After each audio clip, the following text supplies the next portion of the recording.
This is a house designed by Peterborough and me on our farm that sits to the west of Geelong and the southern edge of the Victorian volcanic plain. The property is divided between protected native landscape, which is the whole section in white, which has a Trust for Nature covenant on it, and part of it has a biodiversity offset as well.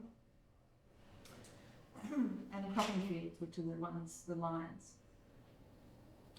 The best place to start with the house is inside, though there is nothing particularly definitive about this. It is a single volume, yet more of a folded corridor.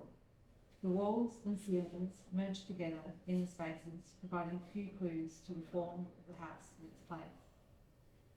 There's a lovely passage from Martin Heidegger's lecture, Building Well and Thinking, which I'll crudely paraphrase here. He describes space as a place that is free for settlement and lodging.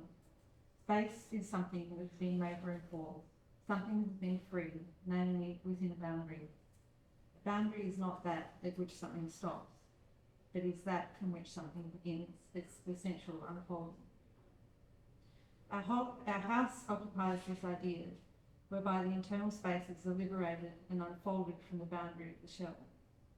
Here, the bedroom wall unfolds into the space with a table, forcing the south-facing window to choose between the two. Another wall holds the fireplace, with the library escaping to the left. The wall forms on its reverse an indeterminate niche, perhaps for a vase in the entry. The store slips away from the entry towards the sunny outlook. The store becomes a study, a place for a visitor almost. The space of the kitchen turns back from here towards the entry, but behind is a resting place, an eddy in its continual flow. This is the place to sit and watch the sunrise. Crunched into this diagram is the only room, the only place with a clear separation and a door. This is the laundry, the bathroom, where all the other things happen. The events of the inside, designed carefully to hold our lives, are evident only through the windows that escape each room and each facade. A place to sit and read, with light bouncing from the walls and shifting through the day and with each season. Each window marks a pause in the continuum of our day. The house, in its site, is around the back of the shed. The shed is floating above the crop of the season, or the stubble, or the sheep clearing out the weeds. The shed is protecting the house from the south and the southwesterly winds.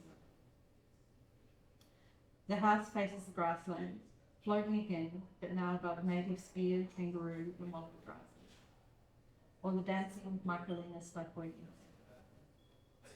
The house is a cottage, a filled-in veranda, a throwback, possibly a renovation of some strange yet familiar era. Perhaps it is time too. The house does not speak of its internal logic. It does not reveal its secret. As architecture, it does not command its sight. It sits where it is with no particular attempt to affect it. From the road, you glimpse a shed before it disappears. From the site, it is variously a house and a shed, depending on where you work in. Its presence is weak. Down the hill and around Warren. Its strange details and near misses are where the architecture lives.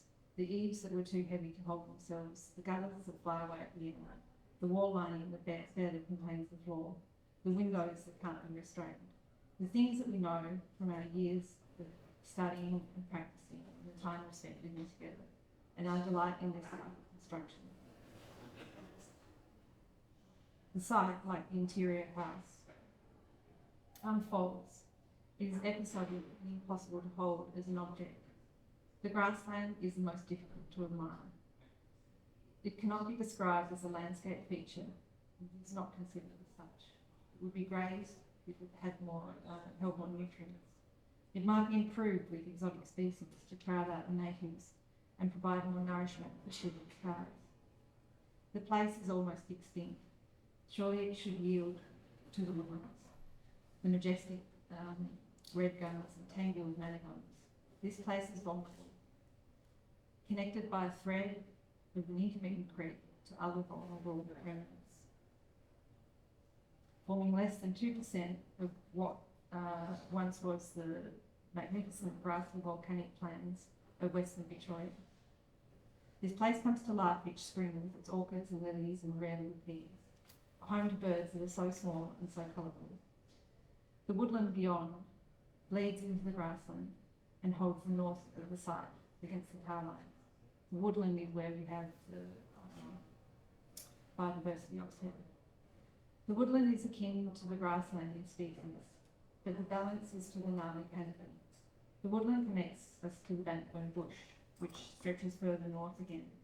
The kangaroos treat this as their home, but with fences to frustrate their young. The wallaby prefers our swampy creek.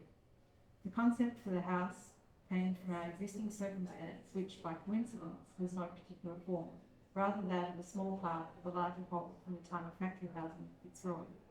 What is translated is the incidental and ephemeral idea of occupation, the idea that we fall into place and adjust to each day and every season, that our existence is temporary when compared to the place. I return to Heidegg's lecture to finish. The essence of erecting buildings cannot be understood adequately in terms of either architecture or engineering, nor in terms of a mere combination of the two.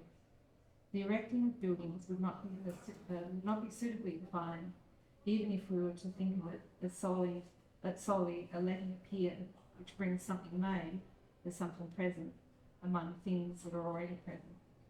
The essence of building is letting work.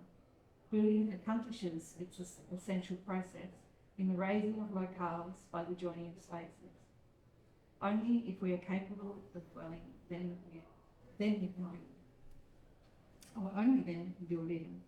Okay, thank you. Only then can we? Yes. No. You can only imagine what would actually be the rest of it. Yeah. Yes, so sustainability. I mean, it's a house built to manage the property. Really,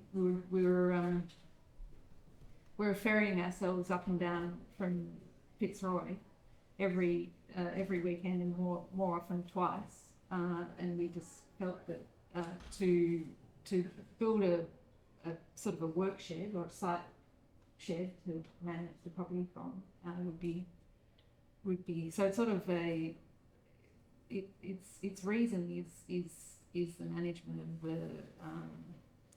of the Trust for Nature section of the landscape, which we do by ourselves and by hand. Yes.